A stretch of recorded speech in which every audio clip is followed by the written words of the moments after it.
કેમ છો મિત્રો? હું એનપી સર આપનું હાર્દિક સ્વાગત કરું છું. મિત્રો, આપણે જીપીએમસી એક્ટ શીખી રહ્યા છીએ અને એમાંથી 10 ભાગ આપણે પૂરા કર્યા છીએ.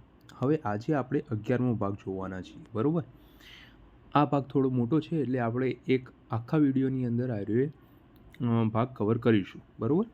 ઓકે. હવે આ ભાગમાં છે શું તો કે મ્યુનિસિપલ કરવેરાના કાયદાઓ છે. મતલબ કે મ્યુનિસિપલ કોર્પોરેશન જે આપણા ઉપર કરવેરા નાખે છે એના વિશે વિસ્તૃત માહિતી છે. ઓકે, તો એ આપણે આજે જોવાના છીએ. કલમ 127 થી 152ની અંદર આ જે જોગવાઈઓ છે એ લખેલી છે. ઓકે, ચાલો ફટાફટ જોઈએ. તો સૌથી પહેલાં જોઈએ કરવેરાનું વર્ગીકરણ. કલમ 127ની અંદર તમને જોવા મળશે કરવેરાનું વર્ગીકરણ. મુખ્યત્વે 2 ભાગની અંદર આનું વર્ગીકરણ કરવામાં આવે છે.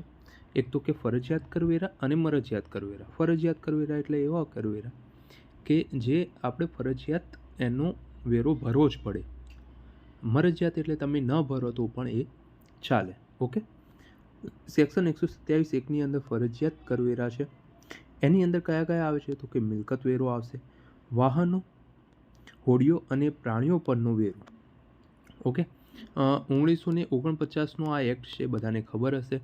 એ વખત હોડીઓ અને પ્રાણીઓ પર વેરો લાગવામાં આવતો હતો, કેમ કે એ વખત જે ટ્રાન્સપોર્ટેશન જે છે એમના દ્વારા વધારે થતું હતું, પ્રાણીઓ દ્વારા અને હોડીઓ દ્વારા. અત્યારે થોડું ઓછું થાય છે, ઘણું ઓછું થાય છે, બરાબર.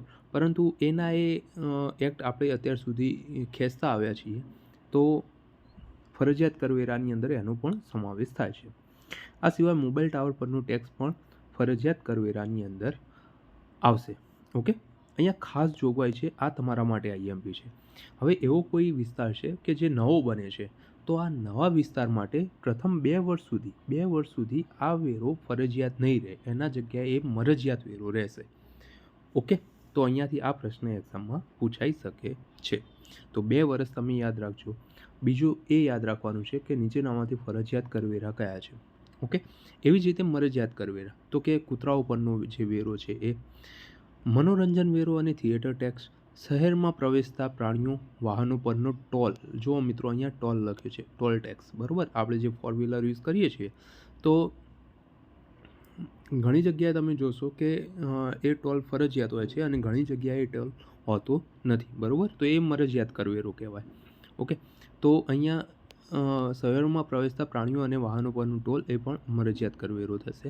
અથવા તો અન્ય કોઈ પણ વેરો કે જે રાજ્ય વિધાનસભાની સત્તા હેઠળ વ્યવસાય વેરાની અંદર આવતો ન હોય, બરાબર.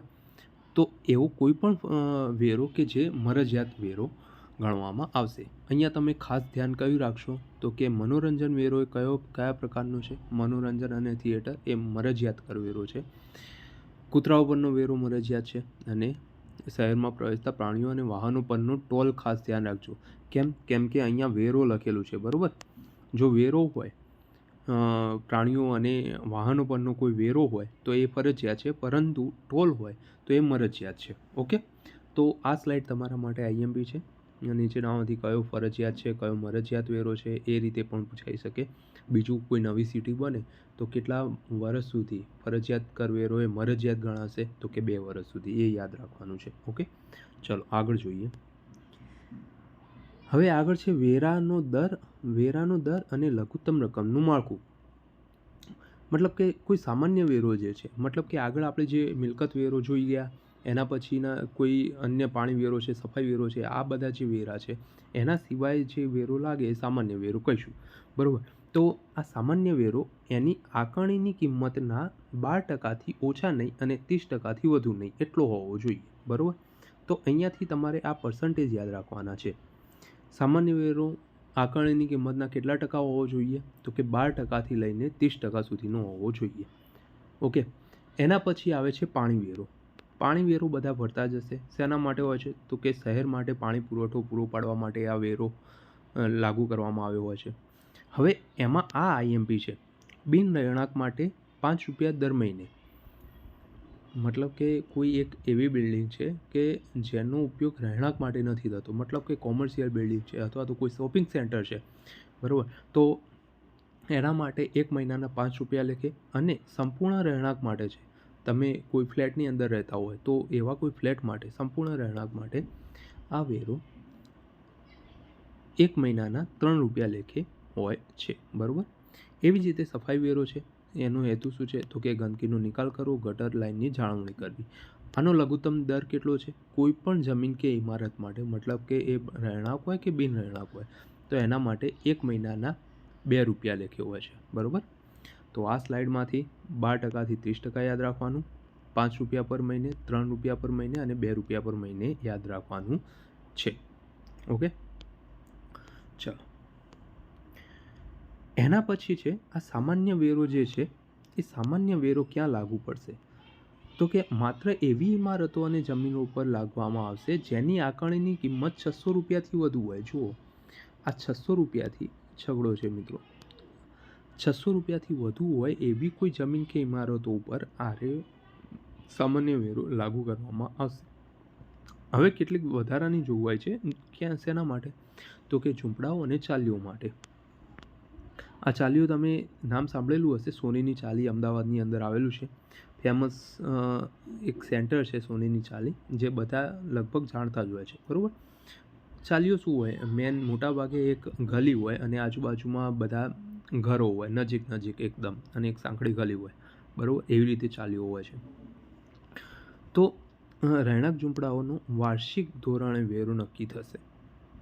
ઓકે, જે ઝૂંપડપટ્ટીઓ જે છે, ઝૂંપડાઓ જે છે, તો એની અંદર વાર્ષિક ધોરણે વેરો નક્કી કરવામાં આવે છે. એ જ રીતે ચાલીની અંદર રહેલા ટેનામેન્ટ જે છે, તેનો કાર્પેટ એરિયા, જેનો કાર્પેટ એરિયા 25 ચોરસ મીટરથી વધુ ન હોય, એમના માટે પણ વાર્ષિક ધોરણે આ વેરો લાગુ કરવામાં આવે છે, બરાબર. તો અહીંયાથી એ યાદ રાખવાનું છે કે સામાન્ય વેરો એવી ઇમારતોને જમીન પર લાગુ કરવામાં આવશે કે જેની આકારણીની કિંમત 6 રૂપિયાથી વધુ હોય, અને ઝૂંપડાઓ અને ચાલીઓ ઉપર તે વાર્ષિક ધોરણે લાગુ કરવામાં આવે છે. ઓકે, ચાલો. એના પછી બીજું છે તો કે આ જે વેરા છે ક્યાં લાગુ નહીં પડે?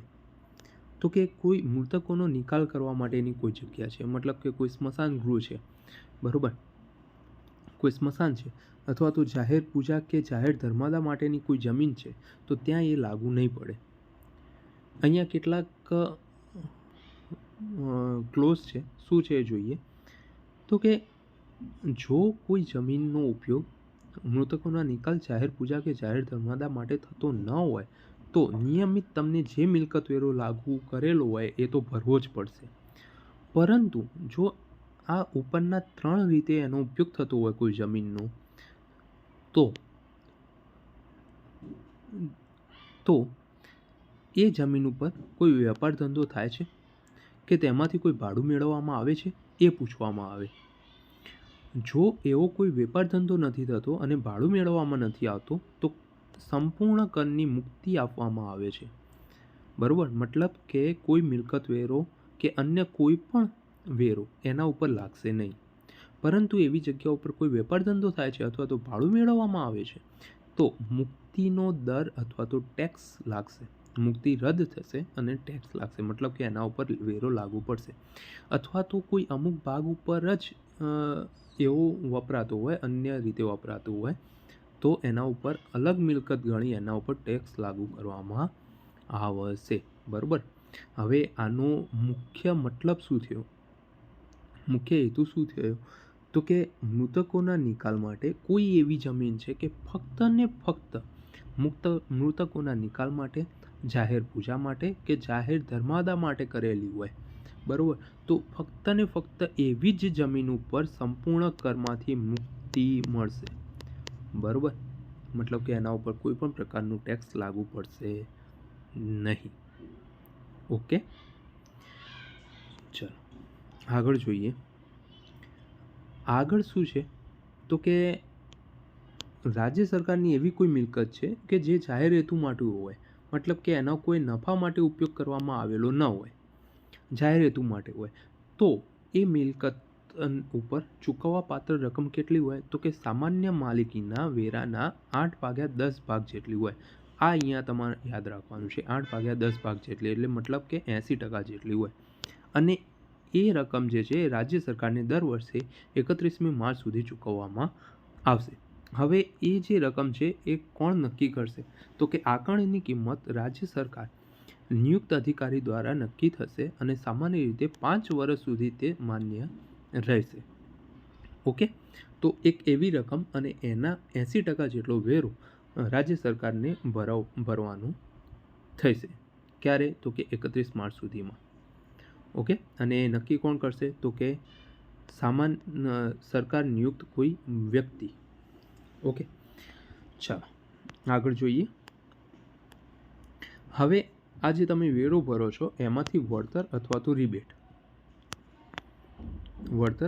રિબેટ કેવી રીતે, કોને મળશે? જો પરિસરમાં મ્યુનિસિપલ વોટર વર્કર્સમાંથી ખાનગી પાણી પુરવઠો ન હોય, કનેક્શન ન હોય અથવા કોર્પોરેશનને જાહેર નોટિસ દ્વારા પાણીની વ્યવસ્થા ન હોવાની જાણ કરી હોય તો મ્યુનિસિપલની મંજૂરીથી 15% જેટલો રિબેટ મળશે, મતલબ કે વળતર મળશે. તમે જેટલો વેરો ભરો છો, મિલકત વેરો, એમાંથી 15% તમને ઓફ મળશે. બરાબર. જ્યારે તમને કોઈપણ પ્રકારની વોટરને લગતી કોઈ સુવિધા કરી આપવામાં આવી ન હોય. ઓકે, એવી જ રીતે રહેણાંક સિવાયની, મતલબ કે બિન રહેણાંકની ઇમારતો માટે બેઝમેન્ટ અને ગ્રાઉન્ડ ફ્લોર સિવાયના કોઈપણ અન્ય માળ પર 20% રિબેટ લાગશે. મતલબ કે અહીંયા આ જે ગ્રાઉન્ડ ફ્લોર છે અથવા તો આના નીચેનો જે બેઝમેન્ટ છે એને બાદ કરતાં ઉપરના કોઈપણ ફ્લોર માટે મ્યુનિસિપલની મંજૂરીથી 20% રિબેટ લાગુ પડશે. મતલબ કે જેટલો વેરો તમે ભરતા હોય બિન રહેણાંક માટે એમાંથી 20% વળતર તમને મળશે. ઓકે, તો અહીંયાથી 15% અને 20% તમારે યાદ રાખવાનું છે મિત્રો. ચાલો આગળ જોઈએ. હવે અહીંયા શું છે? પ્રાથમિક જવાબદારી કોની? મતલબ કે વેરો ભરશે કોણ? કલમ 139ની અંદર એનો સમાવેશ કરવામાં આવ્યો છે. વેરો કોણ ભરશે? તો કે સરકારી અથવા તો કોર્પોરેશનની કોઈ મિલકત હોય તો એના ઉપર કોણ વેરો ભરશે? તો કે વાસ્તવિક કબજેદાર પાસેથી વેરો ઉઘરાવવામાં આવશે. જે કબજેદાર હોય, વાસ્તવિક કબજેદાર, એના પાસેથી વેરો ઉઘરાવવામાં આવશે. અપવાદ શું છે? તો કોઈ એવો સરકારી કર્મચારી કે જે ભાડું આપીને રહેતો હોય તો જવાબદારી સરકારની રહેશે, મતલબ કે સરકાર એનો વેરો ભરશે.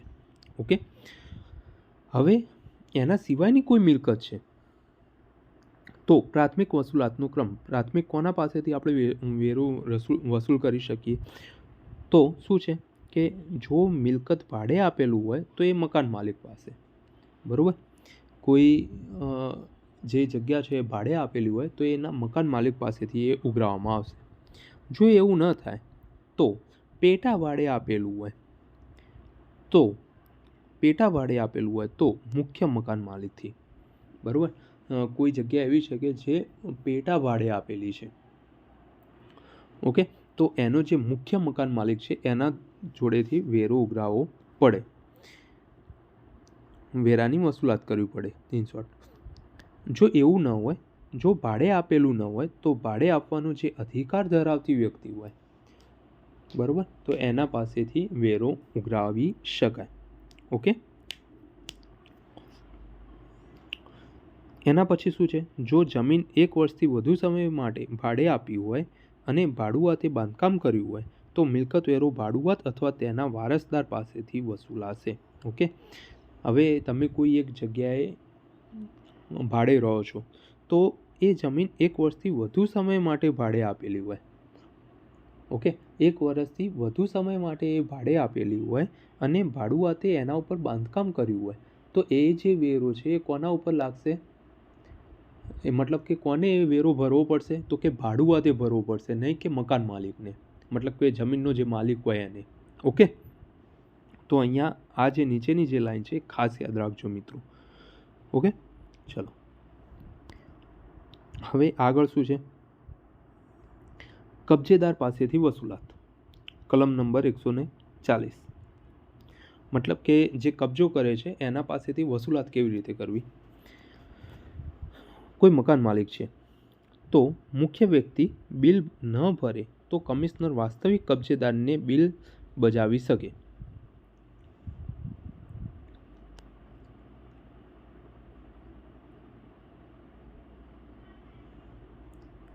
બરોબર. જો મુખ્ય વ્યક્તિ બિલ ન ભરે, મતલબ કે આ મકાન માલિક એ મુખ્ય વ્યક્તિ કહેવાય, એ મુખ્ય વ્યક્તિ બિલ ન ભરે તો કમિશનર વાસ્તવિક કબજેદારને બિલ બજાવી શકે ભાડાના પ્રમાણ મુજબ. અહીંયા કબજેદારનો અર્થ થાય છે ભાડુઆત. ઓકે. કોઈ ઘર છે, બરાબર, અને એ ઘર ઉપર તમે મિલકત વેરો નાખ્યો છે મ્યુનિસિપલ કોર્પોરેશને. તો જો એ ઘરનો મકાન માલિક જે હોય એને ભર્યો નથી એ વેરો, તો કમિશનર ખાસ ધ્યાન રાખજો, કમિશનર વાસ્તવિક કબજેદારને, મતલબ કે ઘરની અંદર કોઈ ભાડુઆત રહેતો હોય તો એના ઉપર એ વેરો લાગુ પાડશે, મતલબ કે એ વેરો એને ભરવો પડશે. પણ થશે શું? કબજેદારે 30 દિવસની અંદર રકમ ભરવી પડશે, અન્યથા નિયમ મુજબ વસૂલાત થશે. મતલબ કે જે ભાડુઆત છે એને 30 દિવસની અંદર એ વેરો ભરવો પડશે, અન્યથા નિયમ મુજબ એના સામે વસૂલાત થશે. હવે શું થાય? તો કે કબજેદાર ચૂકવેલી રકમ મકાન માલિકને ચૂકવવા પાત્ર ભાડામાંથી બાદ કરી શકે છે. ઓકે, એટલે એ જે કબજેદાર જે છે, ભાડુઆત છે, એના પર એ વેરો તો એના પાસેથી લેવાનો, પરંતુ એ શું કરશે? એ ભાડુઆત શું કરશે? તો કે એ વેરાની જે કિંમત હતી એ ભાડું ચૂકવતો હશે એમાંથી એ બાદ કરી દેશે. બરાબર. એ ખુદ તો એ વેરો ભરશે નહીં. કેમ કે એ જે જમીન જે છે એના માલિકીની તો છે નહીં, તો પછી વેરો એ શું કામ ભરે? તો એ જે ભાડું ભરતો હશે એમાંથી એ બાદ કરીને ભાડું આપશે. બરાબર.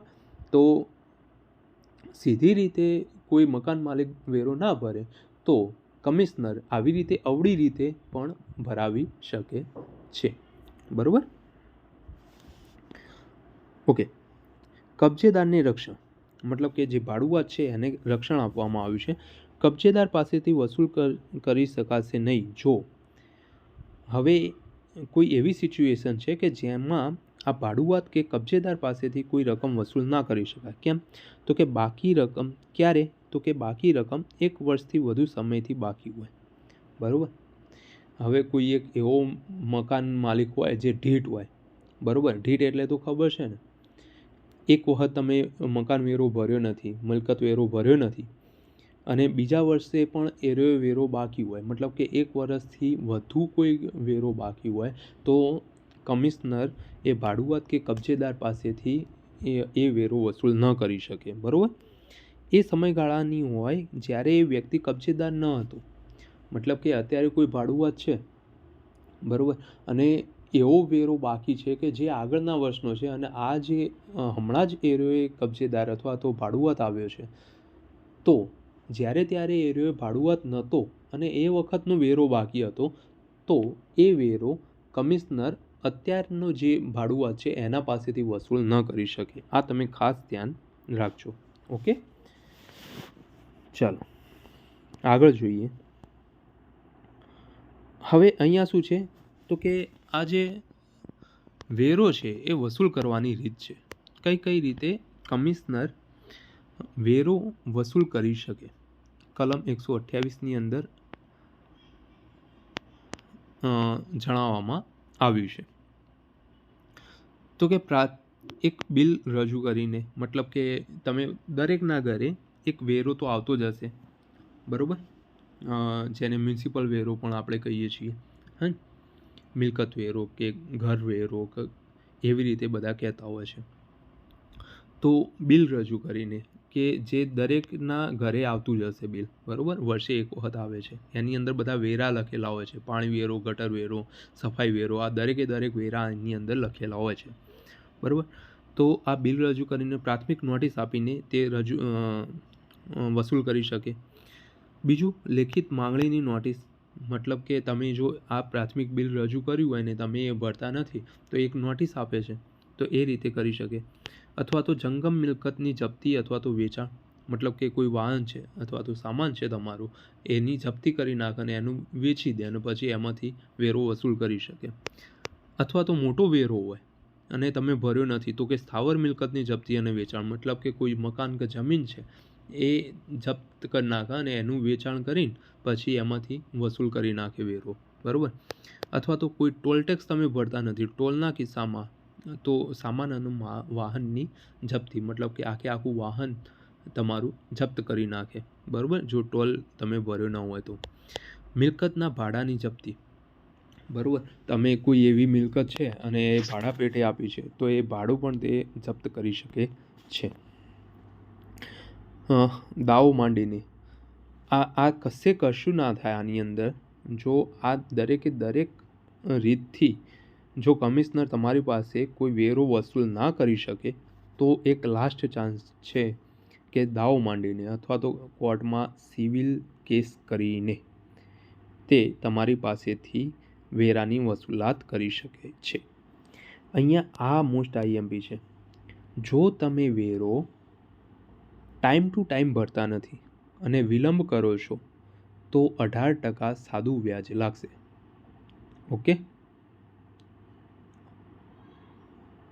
100 રૂપિયાનો ધારો કે વેરો હોય, એટલો નથી હોતો પરંતુ એઝમ્પશન તરીકે 100 રૂપિયાનો વેરો હોય તો તમે 100 રૂપિયા ભરતા નથી ટાઈમ ટુ ટાઈમ, તો એના ઉપર વિલંબના 18% સાદા વ્યાજે તમારે એ વેરો ભરવો પડે, મતલબ કે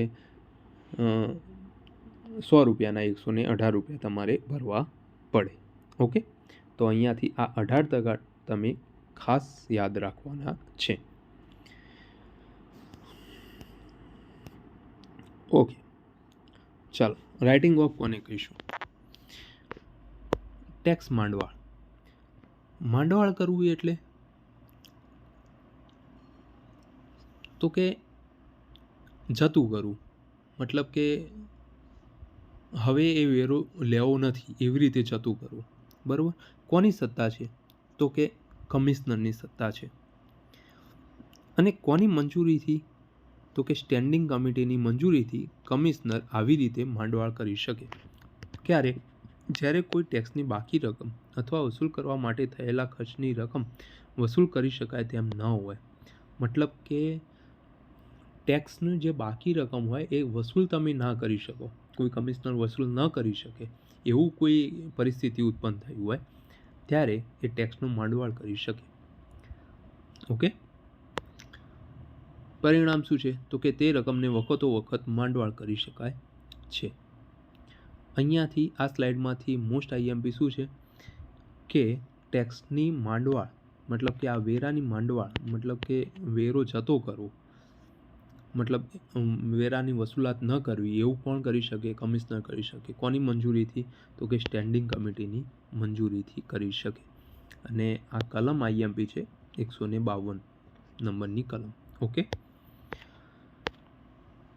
ચાલો, કરવેરાનું સંપૂર્ણ જીવનચક્ર આની અંદર વધારે પડવાની જરૂર નથી, આપણે જે આગળ જોઈ ગયા એનું જ ખાલી સંક્ષિપ્ત રૂપ છે. ઓકે, આની અંદર વધારે તમે જોતા પણ નહીં, કેમ કે આ થોડું કન્ફ્યુઝન કરી નાખે એવી સીટ છે, બરાબર. તો અહીંયા આપણે આ પૂરું કરીએ છીએ. થેન્ક યુ મિત્રો, અહીંયા સુધી અમારા સાથે તમે બની રહ્યા છો. ટોટલ 11 ભાગ આપણે પૂરા કર્યા છીએ અને હજી આગળના 20 ભાગ પૂરા કરવાના છે. ટોટલ 31 ભાગ છે, બરાબર. તો ફટાફટ એને આપણે પૂરા કરીશું. અહીંયા સુધી તમને કેવા લાગ્યા વિડીયો એ ખાસ જણાવજો. ઓકે, આવા નવા વિડીયો તમારે માટે લઈને આવીશું. આવનારી જે ગવર્મેન્ટની કોઈ પણ ક્લાસ 3ની એક્ઝામ્સ હોય એ માટેના પણ વિડીયો અમે લાવીએ છીએ. બસ તમારે અમારી સાથે જોડાયેલા રહેવાનું છે, નિત્યમ લાઈવ સાથે.